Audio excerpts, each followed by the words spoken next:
bah, c'est le seul pattern que j'ai identifié. Et c'est un truc systématique, c'est-à-dire que tu peux être sûr que là, demain, je publie un post qui te fait 2000 likes. Tu peux Ouais. être sûr que je vais générer 4 fois plus de leads que les autres jours. C'est sûr et certain.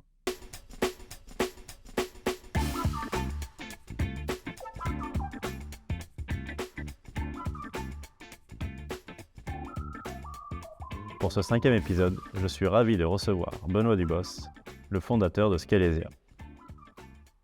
Bon Benoît, commençons. Une fois de plus, ravi de t'avoir ici.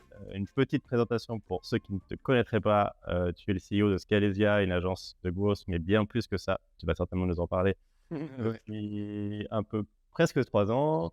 Scalesia, c'est aussi un média avec son, a priori, ce que je considère comme être le contenu le plus visible. Tu vas nous dire aussi, c'est le podcast Les Jeunes Branches que tu animes depuis plus d'1 an. Et aussi, plus globalement, tu es très présent sur LinkedIn. Et j'aimerais qu'on commence peut-être là-dessus. Est-ce que tu te rappelles de quand tu as débarqué sur LinkedIn? Pourquoi? Qu'est-ce qui s'est passé? Alors, il y a eu plusieurs phases. Mon premier post date d'il y a 5 ans, Ouais, mais c'était très balbutiant à l'époque. Je testais un petit peu, mais sans réelle stratégie, sans réel projet. C'était plus ouais, de l'expérimentation un petit peu sauvage. Premièrement, déjà, merci beaucoup pour l'invitation. Ça fait super plaisir de prendre un moment pour échanger ensemble. J'espère qu'on va pas trop dépasser parce que je suis un peu bavard. Tu m'en alors voudras pas. Il y a eu plusieurs phases. Donc ouais, cette première phase qui a pas été très concluante, mais de toute façon, sans trop de problèmes parce que j'en attendais pas beaucoup. Deuxième phase, qui a été, périphérique à, la prospection, qui était, un vrai canal de mon côté, pendant cette période. C'était, circa, 2019, OK. fin 2018, début 2019 où, là, j'étais, très, très actif, au niveau enfin, principalement en outbound. Il se passait beaucoup de choses dans mes DM, mais assez peu dans mon fil et je postais pas grand-chose. Mais j'ai commencé par la force des choses début 2018. Là, j'ai pris une première vague en fait pendant cette période qui était enfin il y en a eu 2 en fait concomitantes. C'était, la vague, tu sais, je vois vraiment, le contenu, sur les réseaux sociaux comme, un enchevêtrement de vagues en fait. OK. Exactement comme une marée en fait qui va être ascendante, descendante et en fait chaque vague a une trend que en tant que, surfeur, en tant que créateur surfeur, tu vas apprendre ou pas. Moi, en fait, par la force des choses, j'ai pris, 2 vagues assez concomitantes. C'était celle, déjà, thématique du growth où, il y avait un vrai sujet, de ce côté-là pendant cette période, qui a rejoint, celle du no code aussi. Je me suis positionné un petit peu sur ces, 2 trends-là et la deuxième qui était celle des, lead magnets. Donc là, c'était plus, là, c'était une trend plus heu, programmatique, on va dire, plus une trend de format et donc en fait, toutes les semaines, je faisais mon petit truc, je faisais mon petit lead magnet comme ça où je poussais un contenu exogène, les gens likaient, commentaient. Ça m'a permis de prendre pas mal de galons pendant cette période. C'était plutôt très cool. Donc là, c'était, fréquence une fois par semaine. Ensuite, je suis passé à 2. J'ai testé 2. C'était cool et au fur et à mesure, en fait, j'ai augmenté la fréquence. Donc je suis assez vite passé à 5 posts, au bout d'1 an, je suis passé à 5 posts par semaine, donc un par jour. Et là, ça fait un moment que je tourne à 12 posts par semaine, donc à raison de 2 par jour la semaine et un le week-end. En ce moment, en fait, il se passe un truc, c'est que, tu sais, il y a 2 écoles. Il y a l'école, la diversification, rapide et véloce, où, l'objectif, c'est de tester un maximum de choses sur un maximum de canaux, un maximum de formats et cetera. De voir en gros, quel fruit tombe et de voir ce qui prend pas et de quitter le reste. Et après, il y a l'école de la spécialisation et de la diversification, graduelle. Hem Moi, j'ai plutôt choisi la deuxième option. Mon objectif, c'était de maximiser, mes performances et ma connaissance de la plateforme avant de chercher à me diversifier et notamment parce que j'ai très vite eu cette réflexion en média où mon objectif, c'était pas de, nécessairement me positionner en tant que créateur endémique à une plateforme, mais de constituer mon audience, entre guillemets «captive» à l'extérieur de cette plateforme. Donc c'est pour ça que, très vite, j'ai mis en place ce qui, ressemblait à un entonnoir, un funnel, mais qui ensuite très vite s'est mis à ressembler plutôt à une toile d'araignée, un écosystème en fait, de médias, un écosystème de contenu où j'avais ma plateforme, les gens s'inscrivaient pour recevoir du contenu, ainsi de suite. Ça me permettait de constituer une base que j'animais avec ma newsletter et ainsi de suite. Donc j'ai très vite eu cette réflexion-là et donc le réseau social en tant que tel était un relais, un des relais, une des composantes de mon média, de mon solo média. Et donc j'avais pas forcément, beaucoup d'intérêt à aller me diversifier sur d'autres plateformes, sachant que j'avais un bon momentum sur LinkedIn que je savais, je n'exploitais pas encore à son plein potentiel. Par contre ensuite, il y a eu une deuxième phase où, j'ai commencé à tester d'autres choses. Donc j'ai testé plein de trucs, j'ai testé Twitter, j'ai testé, YouTube, j'ai testé les shorts, j'ai testé YouTube avec des vidéos, natives et cetera. Honnêtement, il y a eu assez peu de choses, concluantes. Sur Twitter, je viralisais très, très fort. Sur TikTok, j'ai viralisé très fort aussi. Mais perso, ça déjà, en tant que créateur, ça me faisait pas trop kiffer. Et en plus de ça, je me suis rendu compte que les retombées étaient pas folles. Et donc en fait, j'ai préféré me concentrer sur, mes avantages comparatifs à titre perso qui, je m'en suis rendu compte, au fil du temps, étaient le contenu écrit, court, long, donc court, LinkedIn, long newsletter, voire très long, et le contenu conversationnel long, donc le podcast, et cetera. Donc je me suis dit: «Voilà, mon objectif, c'est pas d'aller c'est plutôt de miser sur ces avantages comparatifs parce que c'est là-dessus que j'ai le plus de levier, versus aller me comparer, aller me taper avec d'autres qui, sont infiniment, plus, câblés, compétents, expérimentés que moi sur d'autres formats, tu vois, verticaux, vidéo, courts, et cetera». Donc je me suis concentré là-dessus et en fait, là, je suis dans une troisième phase. On est dans une troisième phase chez Skelesia où en gros, on commence à rentrer dans un cap où on a plus à, on peut, autant décevoir que contenter. C'est-à-dire que pendant une période, pendant une très longue enfin, pendant les 2 premières années et demie, on avait quasiment, on ne pouvait que gagner, on n'avait rien à perdre en fait parce que très peu de gens nous connaissaient, on se constituait une brand, une réputation, et cetera. Mais voilà, les gens ne nourrissaient aucune attente par rapport à Skelesia en tant que marque et tout. Et là, en fait, on commence petit à petit à rentrer dans un cap où, on peut créer un effet on peut facilement, de plus en plus en tout cas, créer un effet déceptif. C'est-à-dire en proposant quelque chose, un contenu ou quoi, hem, ou voire même un reach, des métriques en fait qui ne sont pas à la hauteur des attentes de l'imaginaire que les gens nourrissent par rapport à ce qu'ils a. Ce qui fait que là, aujourd'hui, en fait, on se retrouve petit à petit, captif, en tout cas dans la nécessité de repenser un petit peu notre façon de faire, parce que, bah, on sait que demain, si on lance un nouveau canal, on est obligé de faire en sorte que, ce canal rejoigne très, très vite les seuils de performance, les standards de performance des autres canaux. Parce que si demain les gens se retrouvent sur ma chaîne YouTube et qu'ils voient que j'ai, 500 abonnés et que je fais, 230 vues par vidéo, ça va créer un effet déceptif et tu vois, anecdotiquement, c'est ce qui a fait que, par exemple, on a décidé cette année de pas aller à Vivatech parce que, bah, on n'a pas, budgété le truc suffisamment pour, proposer un stand, proposer une expérience, Skelesia à la hauteur de ce qu'on aimerait faire ou à la hauteur de ce que les gens nourrissent, quoi, en tant qu'attente. Ouais, ouais. Et donc en fait, ça c'est un shift en fait qu'on est en train d'opérer, réapprentissage, parce que moi je remonte cette école de, fais les trucs crado, vas-y à fond quoi et tu verras ce qui tombe. C'est un petit changement, de mindset. OK et ça veut dire que enfin, tu as dit un truc intéressant, c'est que peu importe là où tu es allé, quand tu as un peu expérimenté, tu arrivais quand même à viraliser et que tu as fait un peu un choix, comme tu as dit, il y a d'avantages comparatifs, même un choix de riche quoi, si on peut dire, de choisir l'endroit où finalement tu étais bon, comme tu as dit, le plus à l'aise ou plus en adéquation. Est-ce que ça, déjà, au moment où tu fais ce choix, il y a déjà Scalesia, qui traîne autour de toi ou c'est dans un mindset de dire: «Oui, de toute façon, dans une idée de business, ça, a priori, c'est là où je vais être le plus intéressant à dégager de la valeur» ou c'est juste, bon, purement, en termes d'ego, tu dis: «OK, bah, je préfère ce réseau, c'est là où je me sens le plus à l'aise, c'est là où je suis le plus fort et on verra s'il y a un business qui en résulte à la fin»? Alors, c'est vraiment, ouais, cette école de build an audience first Ouais, et construire un produit ensuite. Construit et monétise. Alors moi, ce qu'il faut savoir, c'est que j'étais déjà, dans la sauce entrepreneuriale, avant de commencer à publier parce que j'avais déjà, LinkedIn à mon arc en tant que canal de prospection principalement, je te l'ai dit, ouais, tu sais, 2018-2019 et cetera. Donc ouais, j'ai commencé vraiment dans cette optique de distribution. C'est-à-dire que moi, LinkedIn pendant un très long moment, c'est-à-dire plus d'un an, j'utilisais exclusivement pour distribuer du contenu exogène. Je faisais très, très peu de posts natifs en vrai. Par contre, j'ai vite craqué, le truc, j'ai vite craqué les canons du copywriting qui permettaient de créer un post, qui viralisait fort. Donc j'avais des reach très sympas. Ça se OK. comptait voilà, j'ai très vite, le premier post que j'ai fait, j'ai tapé, 75 000 vues, 800 likes, un truc comme ça, le tout premier post, lead magnet. Donc Ah ouais. j'ai très vite compris en fait les rouages du truc, les rouages rédactionnels qui me permettaient de créer du reach dessus. Mais par contre, je parlais très peu de moi. J'ai mis, je pense, un an et demi avant de commencer à raconter un petit peu plus ma life, me mettre un petit peu plus en avant. Je postais, j'avais aucune photo de moi particulièrement. Enfin, c'était pas du tout mon propos.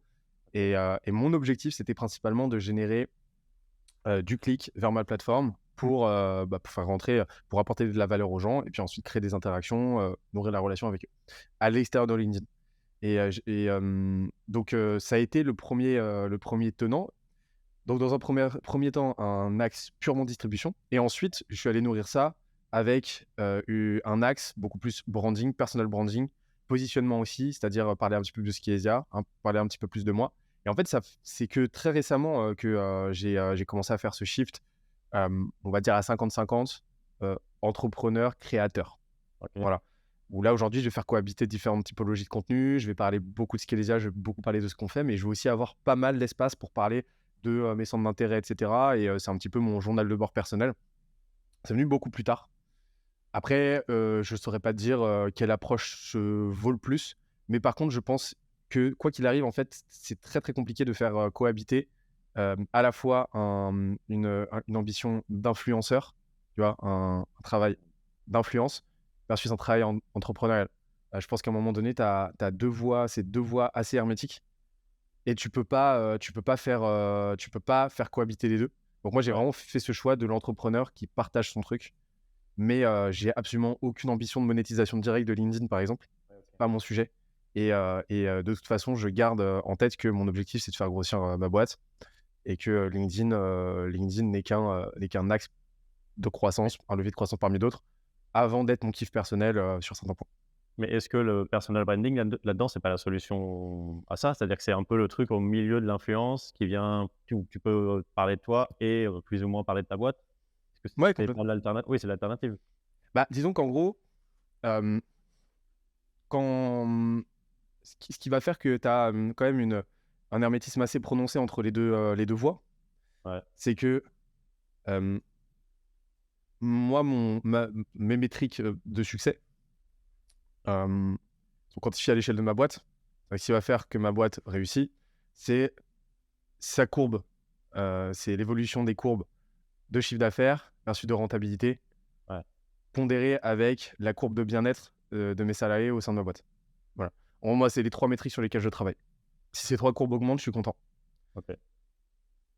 Et une fois que j'ai compris ça, bah, j'ai compris que toutes les, courbes, mentales que je vais nourrir, en tout cas tout l'attrait, tout l'affect que je vais nourrir par rapport à mes performances sur LinkedIn et cetera sont purement, hem, sont des considérations purement égotiques. C'est-à-dire, vrai clairement, quand je me prends la tête parce que mon post a floppé ou parce que, mon reach a baissé, ces 2 dernières semaines, hem, concrètement, tant que ma boîte se porte bien, tant que ces courbes-là augmentent, en fait, on s'en fout. Mmh. Et vers là où un influenceur, lui, Oui, bien sûr. C'est son va se métier de concentrer va se concentrer exclusivement sur ces courbes-là parce que c'est ses indicateurs principaux de succès. Parce que son métier, c'est d'influencer. Je déteste ce terme-là d'influence, mais voilà, à un moment donné, ah oui, là, faut utiliser au une sens classique. terminologie, consensuelle. Donc on va parler de créateur, entrepreneur Ouais. versus créateur. Mais le créateur, lui, son business model repose exclusivement sur ces courbes-là. Donc ces courbes entrepreneuriales-là à lui, waouh! Ouais, bien joué. Ouais, l'hypoglycémie qui commence à arriver, pas déj, tu sais, vont être directement corrélés, en fait. Et donc en fait, une fois que j'ai compris ça, je me suis dit: «Bah, OK, déjà ça me lâche du lest, c'est cool et ça me permet d'avoir encore plus de lâcher prise» et finalement, en fait, je me suis rendu compte, alors ça, c'est anecdotique, mais je me suis rendu compte que plus je plus je perpétuais ce lâcher prise et mieux je performais sur la durée. Mais est-ce qu'il y a pas un truc un peu d'ambivalence de ouais, si forcément, c'est ton ego qui se bat versus, ton business, un poste qui va cartonner, mais qui t'a généré peu ou pas de lead quoi, si Mmh. on résume rapidement. Est-ce qu'il y a pas ce truc de dire: «Ah ouais, bah, c'est cool, c'est un poste qui a cartonné, je suis hyper content, mais ça me sert Mmh. à rien» versus, l'inverse et comment tu vis enfin, comment dans ton cerveau tu arrives à faire vivre les 2 quoi? Ouais, ouais. Alors, moi, le marketing, je le vois comme, un cadran qui est la rencontre entre 4 grands tenants et en fait, ça va te permettre de comprendre un petit peu comment j'appréhende le truc. 1°, c'est, ton étude de marché, donc qui doit être en continu, en flux pas en stock. C'est-à-dire que ton objectif, c'est d'être constamment à la rencontre, d'avoir constamment le bon niveau de connaissance des attentes de ton marché, de qui constitue ton marché et cetera, par différentes manières. Ensuite, c'est ton, branding, c'est-à-dire, ton combat, ce que qui tu combats, pourquoi, quelles sont tes valeurs, quelle est ta mythologie personnelle ou ta mythologie de boîte et ainsi de suite. Ensuite, c'est ton positionnement, c'est pour qui tu fais ce que tu fais et qui, contre qui tu te bats concurrentiellement parlant. Et dernièrement, c'est ta distribution, c'est comment en gros tu visibilises tout ça et comment est-ce que tu fais en gros en sorte de générer de la demande. Ça, quand tu as compris ça, tu as compris que le marketing, c'est quelque chose de beaucoup plus complexe que juste de la lead gen, quoi. Ce sur quoi beaucoup de marketeurs se butent un petit peu. Et, et donc, en fait, moi, mon objectif avec LinkedIn, principalement, c'est de générer de la brand awareness. Donc, c'est de faire en sorte de créer une relation de plus en plus intimiste, de plus en plus éclairée, avec un nombre toujours grandissant de personnes. Ça c'est mon objectif principal, à titre personnel et au titre de Skezia, parce que les deux se rejoignent.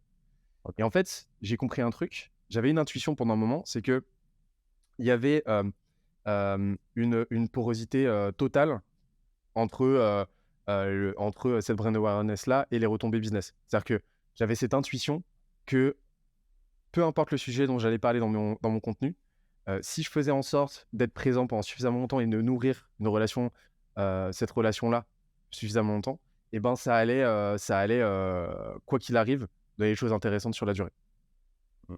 Et en fait, cette intuition s'est vérifiée parce que j'en avais marre en fait de tomber sur 1 milliard de posts, de lire parce qu'il y a eu cette mouvance pendant un moment, c'était une micro-trend, une micro-vague de oui, le reach sur LinkedIn, on s'en fout. Ce qui compte, c'est le nombre de leads que tu génères par post, etc. J'ai toujours trouvé ça complètement con. Et pourquoi? Parce que la décision, une décision se joue jamais à l'échelle d'un post. Tu vas jamais tomber sur quelqu'un qui va tomber sur un post, qui va dire waouh, c'est le meilleur post de la terre que j'ai lu. Je veux absolument donner mon argent à cette personne. Ça se passe absolument jamais comme ça. Ou alors, enfin en tout cas, ça tend à ne jamais se passer comme ça. Tu as toujours, mis à part quelques très rares exceptions, tu vas toujours miser sur le temps long et c'est vraiment la durée de la relation dans le temps long qui va porter ses fruits. Et donc, au bout d'un moment, j'en ai eu marre. Je me suis dit, OK, je vais aller voir la data de mon contenu. Je cherche pas à extrapoler une vérité générale, mais en tout cas, j'ai envie de comprendre, me concernant, quelles sont les variables de succès, en fait. Et quel est le lien, en fait, entre mes performances sur LinkedIn et les retombées business pour la boîte. Donc, je suis allé voir, j'ai analysé toute ma data, j'ai analysé mon nombre d'impressions, mon taux d'engagement, tout ce que tu veux. Et je me suis rendu compte que le seul pattern qui revenait, vraiment, la seule superposition, c'est là, entre la lead gen, le nombre de leads générés sur mon site et mes performances, Ouais. c'est le reach. OK. C'est-à-dire que les deux seules courbes qui se suivent, c'est le nombre de leads générés via mon site, donc le nombre de gens qui tombent sur mon site, qui remplissent le Typeform pour entrer dans notre funnel, et le niveau de viralité de mes posts. C'est-à-dire que tu peux être sûr que si je publie un post viral un jour, que ma courbe fait ça, mon nombre de leads va augmenter de la même manière. Et c'est le seul truc. Il n'y a aucun lien avec les thématiques. Aucun lien avec le format. Rien. J'ai identifié aucun autre pattern concluant. Donc en fait, me concernant en tout cas, j'aurais tendance à dire que oui, entrepreneurialement parlant, mon rôle, ça reste de faire du reach. OK. C'est la seule métrique qui te reste, ouais. Photographiquement, rétrospectivement, sur la base des quasiment 2000 posts que j'ai publiés, c'est le seul pattern que j'ai identifié. Et c'est un truc systématique, ça. Tu peux être sûr que là, demain, je publie un post qui te fait 2000 likes. Tu peux Ouais. être sûr que je vais générer 4 fois plus de leads que les autres jours. C'est sûr et certain. OK. Ouais, c'est Voilà. un énorme tips, quoi, enfin, a priori. Et ça, tu l'as constaté chez toi et chez d'autres personnes en parlant? Ou ça te correspond toi à ce par rapport à ton contenu et la plateforme? Ou c'est un truc C'est vas-y. pour ça qu'en fait, je tends pas à extrapoler une vérité générale parce que Ah ouais. je pourrais sortir énormément d'autres exemples, en fait, de stratégies qui vont complètement à l'encontre de la mienne. Tu vas avoir des gens qui vont jouer vraiment cette carte-là de la spécialisation, qui vont publier du contenu, qui ne vont publier que sur une seule thématique, là où moi j'ai une approche beaucoup plus ouverte, beaucoup plus, comme je te l'ai dit, journal de bord, en fait, où je parlais différentes thématiques. Je me limite quasiment pas, voire pas du tout, en fait, en termes de sujets abordés. Tu vas avoir des gens qui vont avoir une distribution beaucoup plus directe. C'est-à-dire que ça peut très, très bien marcher dans certains cas. Une fois que tu as trouvé effectivement le bon l'alignement entre le bon produit, la bonne solution, le bon problème, avec la bonne audience, avec le bon message, la bonne proposition de valeur, en fait, tu as pas mal de gens Je pense notamment à mon pote Kevin Dufresne, Ouais. qui lui cartonne tout sur LinkedIn, non pas en termes de reach, mais en termes de performance. C'est-à-dire que lui va faire ne va publier que des posts qui visent à distribuer sous un angle original sa formation, son produit, avec à chaque fois un call to action en fin de formation, enfin en fin de post, vers son site, vers sa landing page pour vendre sa formation. Et il a explosé ses revenus de cette manière-là. Moi, je ne fonctionne pas du tout de la même manière. Par contre, si tu fais le ratio entre le CA, de CA généré par post, et ben, nos performances se rejoignent au final pas mal. Ce qui est assez marrant d'ailleurs. Et donc en fait, tu as une infinité de façons de faire, honnêtement. La question, c'est de trouver la façon qui te convient le mieux. Par contre, moi, ce que je peux te donner en tant que feedback à titre personnel, c'est que oui, j'ai une linéarité directe entre le niveau de viralité de mes contenus et mes performances commerciales. Ouais, carrément. De toute façon, c'est un truc que j'ai compris assez vite et je suis très content d'avoir compris, c'est que le marketing est très souvent vu comme quelque chose de transactionnel, quelque chose d'algorithmique, euh, problème plus solution, plus message, plus, plus confiance, plus réassurance, égale vente, égale argent, choc à pied, ce que tu veux. Mais moi, je le vois beaucoup plus comme quelque chose de relationnel. Et mon objectif, en fait, c'est de miser. Voilà, une relation va toujours se renforcer au fil du temps. Mmh. Tu vois. Plus l'indice temps dans l'équation relation va tendre à être haut, plus à être élevé, plus derrière la relation sera forte. Ça, c'est un amplificateur, en fait. Donc moi, mon objectif, en fait, c'est de faire en sorte que les gens me contactent le plus tard possible.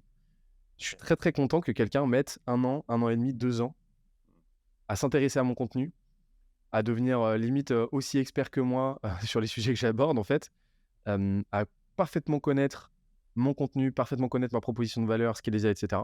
Et qui me contacte quand il est à 1000% chaud, en fait. Je préfère largement ça que quelqu'un qui va me contacter parce qu'il a vu un post, parce qu'il a vu de la lumière et qu'il est intéressé, que ça l'a intéressé, etc. En fait, ça, c'est pareil, c'est un contre-pied à prendre qui est assez compliqué parce que quand tu te retrouves à parler avec des dizaines d'entrepreneurs qui, eux, veulent générer du chiffre les 3 prochaines semaines sur LinkedIn, sinon, pour eux, c'est pas héroïste.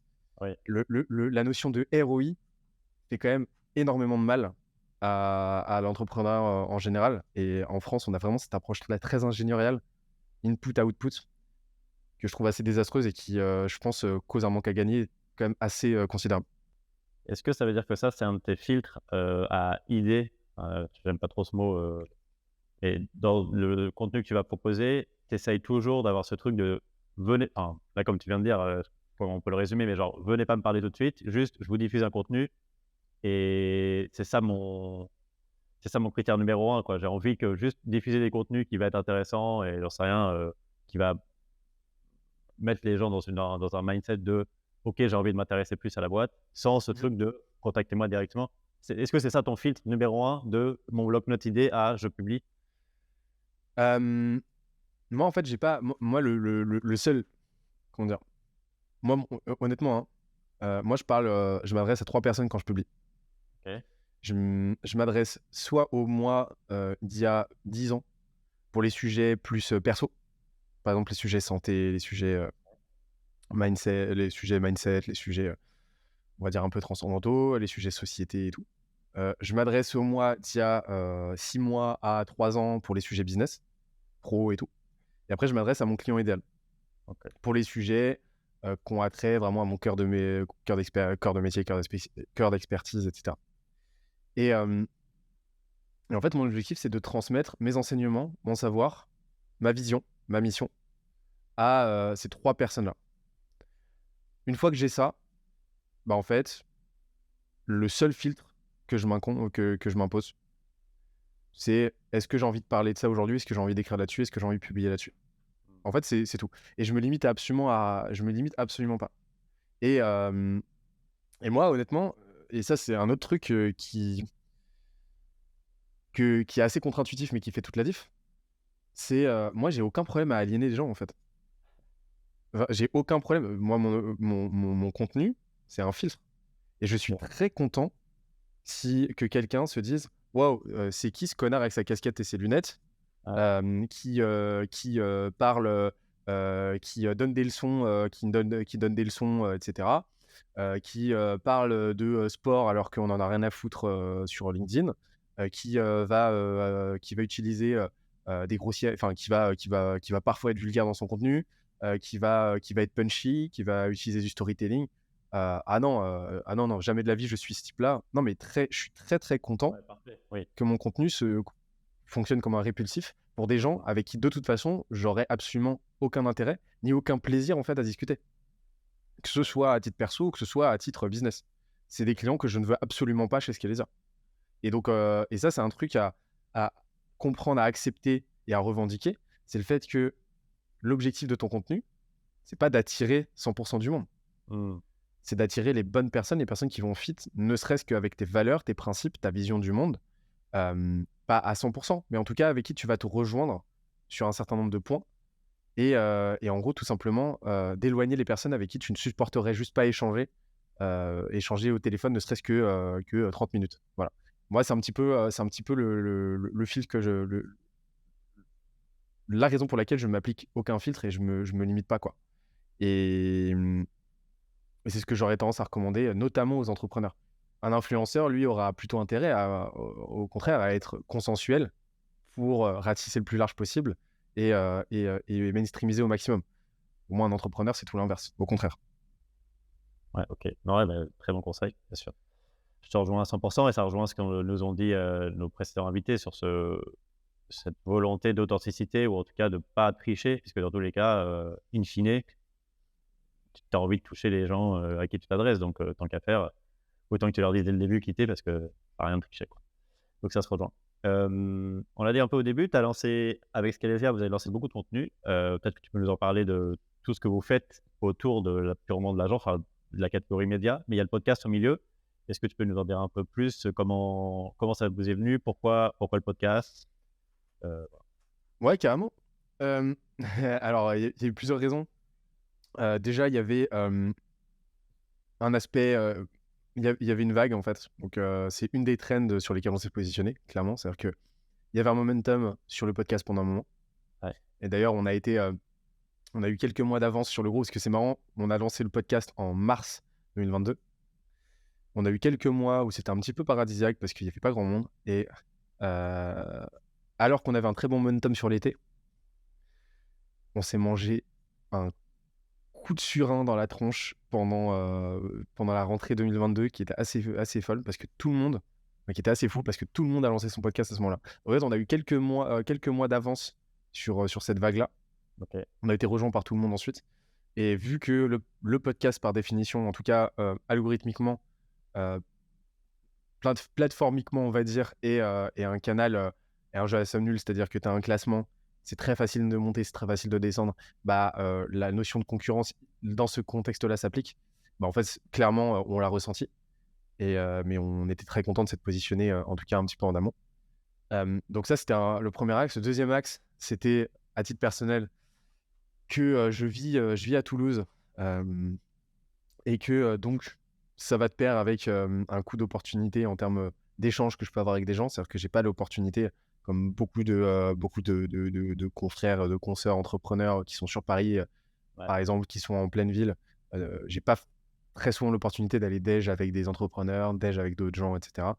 Donc moi, je me suis dit: «OK, on va joindre l'utile à l'agréable». Ça me permet de compenser, en ayant des échanges avec des gens avec qui je rêverais d'échanger et en plus de ça, ça justifie le fait de leur prendre, 2 heures, 3 heures de leur temps.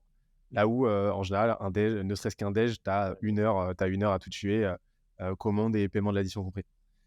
Donc en fait, ça réconciliait pas mal de problématiques et en plus de ça, c'était l'occasion rêvée, d'aller produire un contenu ça c'est le troisième axe, d'aller produire un contenu très fouillé, hem, pour, comprendre en profondeur comment des entrepreneurs à très grand succès ont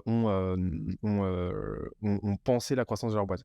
mmh, Donc il y avait, cet objectif-là et ça a été le cadre, la ligne éditoriale de la première saison. C'était d'utiliser notre matrice des 5 piliers chez Scalesia pour comprendre, désosser la croissance des entreprises dont on recevait les CEO. Et donc c'était trop cool, énorme valeur ajoutée et tout. Et ensuite, petit à petit, on a fait évoluer la ligne éditoriale qui tend à aujourd'hui à ne plus ressembler, du tout à ça. Et c'est trop cool parce que ça évolue, le podcast vit. Et le seul truc sur lequel on se concentre, c'est, sur, la fréquence, la constance, c'est-à-dire ne jamais faire de pause. Et on ne fera, jamais de pause dessus. Il y aura toujours grand minimum un épisode par semaine qui sortira. OK. Et alors ça, justement, tu l'évoques, l'organisation globale de Scalesia, de toi, comment tu organises ton temps. Le podcast, bon, forcément, tu es devant, donc tu es pendant 3 heures devant la personne, mais le reste des contenus, est-ce qu'il y a une sorte de chacun fait, son propre contenu ou c'est un peu mélangé dans ton équipe? Ou toi, tu chapeautes un peu l'ensemble? Comment s'organise l'ensemble de la création chez Scalesia?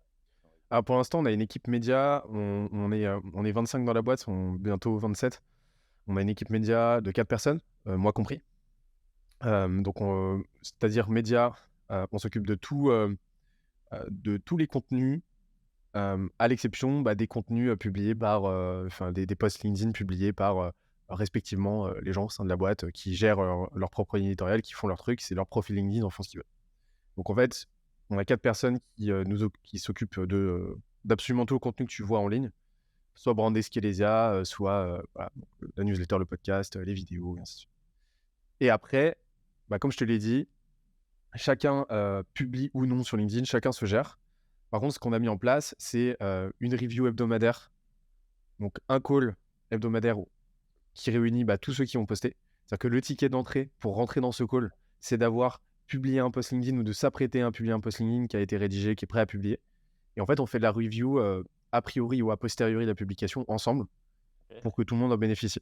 Et donc, Et c'est ça, on a mis ça en place. Et puis après, de la review, chacun peut m'envoyer, vu que ça je reste un petit peu le créateur LinkedIn référent, au sein de la boîte, chacun peut m'envoyer, ses contenus, à review, que je peux review comme ça, au fil de l'eau. C'est ce qu'on a mis en place et après ça reste à l'initiative, personnelle, en fait. OK. Et review a posteriori qui est sur les métriques, c'est la copie? Enfin, surtout Ouais, l'ensemble, c'est une review globale? exactement. Exactement, c'est-à-dire, voilà ce qui, est optimisable, voilà ce que tu aurais pu, faire différemment, voilà ce qui, selon moi, explique que ce post est marché, ce qui n'est pas marché. Donc c'est vraiment de la discussion comme ça ouverte. On enregistre les calls, comme ça nous permet de générer, voilà, aussi un petit, effet cumulé, une petite Ouais. base de données de connaissances, dont tout le monde peut bénéficier. Et c'est des calls très cool et les résultats sont très rapides. Donc moi, je conseille à tous les entrepreneurs qui veulent exploiter, LinkedIn de mettre ça en place.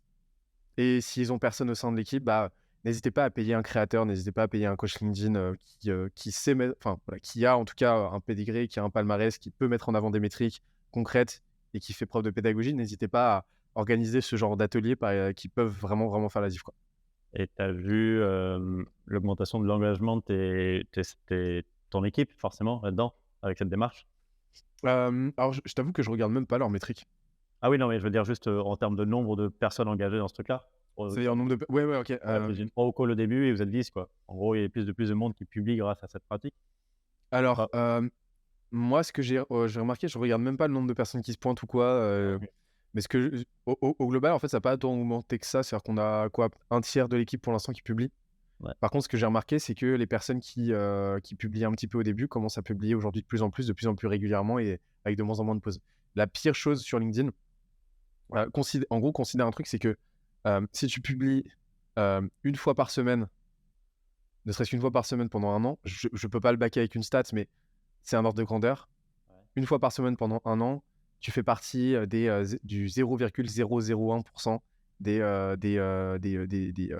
créateurs LinkedIn les plus actifs.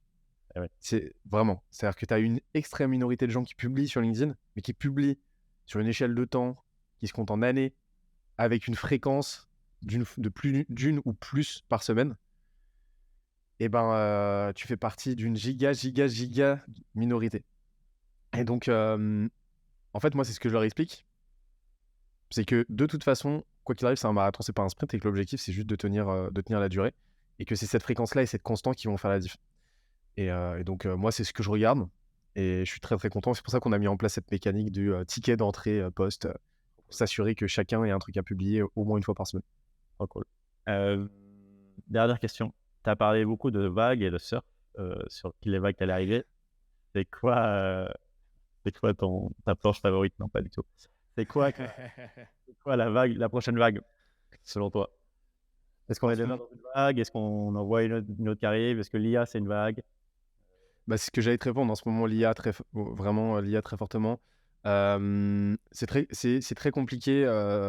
C'est très compliqué d'anticiper les vagues d'une manière Ouais, générale. T'as des vagues périodiques, c'est-à-dire que tu vas avoir trois grands types de vagues. Tu vas avoir les vagues, on va dire les raz-de-marée constants, on va dire. C'est-à-dire, je suis pas du tout expert en mécanique des fluides maritimes. Je saurais pas. J'imagine qu'il y a différentes typologies de vagues. Faudrait que tu reçoives un expert en vagues pour lui poser la question. Mais normalement, il y a vas-y. c'est-à-dire qu'en gros, tu as les vagues de longue traîne. Ouais, Donc LinkedIn, tu veux, toujours avec sincérité, hein. Vraiment, LinkedIn déteste le cynisme. Les gens se rendent très vite compte, d'un post cynique, d'une velléité cynique ou pas, ou purement intéressé et c'est tant mieux. Mais tout ce qui va être future of work, tout ce qui va être, RH, management, et cetera, reste des constances, quoi qu'il arrive, à condition d'avoir des choses intéressantes à dire, de pas faire non plus trop de virtue signaling, ainsi de suite. Bon bref. Tu vas avoir les vagues, heu, mmh, les méso-vagues, c'est-à-dire les vagues sur la base de thématiques, de trends qui vont s'étendre sur plusieurs mois, maximum 1 an. Donc, typiquement, ces dernières années, on a eu, le growth marketing, on a eu, le growth hacking avant, parce que tu as eu un renouveau, voilà.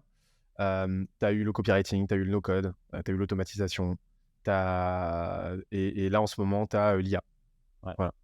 Tu as eu ChatGPT qui a amené l'IA. Aujourd'hui, c'est l'IA de plus en plus au global. La prochaine vague, la prochaine méso-vague, je ne saurais pas dire laquelle elle se voilà, de quoi elle sera faite. Tu peux anticiper, moi je m'amuse pas trop, forcément à anticiper les vagues. Je m'assure juste heu, en veille, constante de signaux. L'objectif, c'est pas non plus, tu sais, il y a cette notion de zeitgeist où l'objectif c'est, tu vois, si tu anticipes trop une vague, si tu anticipes trop une mouvance, bah, tu vas juste taper à côté, en fait. Donc cette notion de timing, et en fait, je m'angoisse pas par rapport à l'anticipation. Je m'en fous un petit peu, en tout cas d'un point de vue contenu, de savoir, ce qui va être trendy dans 1 an. Mon objectif, c'est juste de faire en sorte, de me rendre compte le plus tôt possible quand la vague est en train de se former. Donc, Ouais, devant, angoissez pas là-dessus. Ouais, exactement. Angoissez pas là-dessus, et puis même, il reste, pas mal de temps. Enfin, tu as du temps, en fait. Tu as du temps pour prendre la vague. Franchement, mmh, tu pas une fenêtre de tir d'une semaine, hein, non, ça se compte en mois, hein. L'important, quoi qu'il arrive, c'est toujours d'avoir des choses intéressantes à raconter. C'est-à-dire que demain, le copywriting était en vogue, il y a 2 ans, mais demain, je poste un contenu, ultra riche sur le copywriting, ultra quali, bah, les gens kifferont quoi qu'il arrive, ouais, pas de souci. Hem Et après, tu as les micro-vagues qui, pour moi, vont plus corréler à des actualités, des événementialités, et cetera. Donc, là, c'est des mouvances qui vont plus se jouer à la semaine, au mois. Je sais pas, tu as, le, Forbes, 30 Under 30 qui sort. Bon, bah, OK, tu peux faire ton post là-dessus. Tu as, les JO, qui se préparent. Bon, bah, tu peux parler de ça et ainsi de suite. Moi, perso, c'est un truc sur lequel je me positionne moins parce que, ça m'emmerde un petit peu. Je déteste ce principe de, réaction à chaud. J'aime laisser le temps aux choses de se décanter, et je trouve que se positionner sur des actualités, c'est un petit peu le meilleur moyen, de, miser sur l'impulsivité, à la fois de ta propre pensée et heu, sur celle des, sur celle de ton audience. Donc, chacun ses axes, chacun ses outils, mais voilà, c'est un petit peu comme ça que j'aurais tendance à cartographier, la marée, LinkedIn. Tu vois ce que je veux dire? joli, joli. Qu'est-ce qu'on te souhaite, pour la suite, Benoît, toi et Scalezia, même si c'est lié? Heu Wow, souhaitez-nous, de continuer à kiffer produire du contenu, OK. continuer à recevoir des gens passionnants, et et hem et je vous souhaite, vu que, nécessairement, enfin, si vous conseillez notre contenu, je, souhaitez-nous de continuer de publier du contenu intéressant, parce que ça voudrait dire que forcément ça vous apportera de la valeur. Voilà.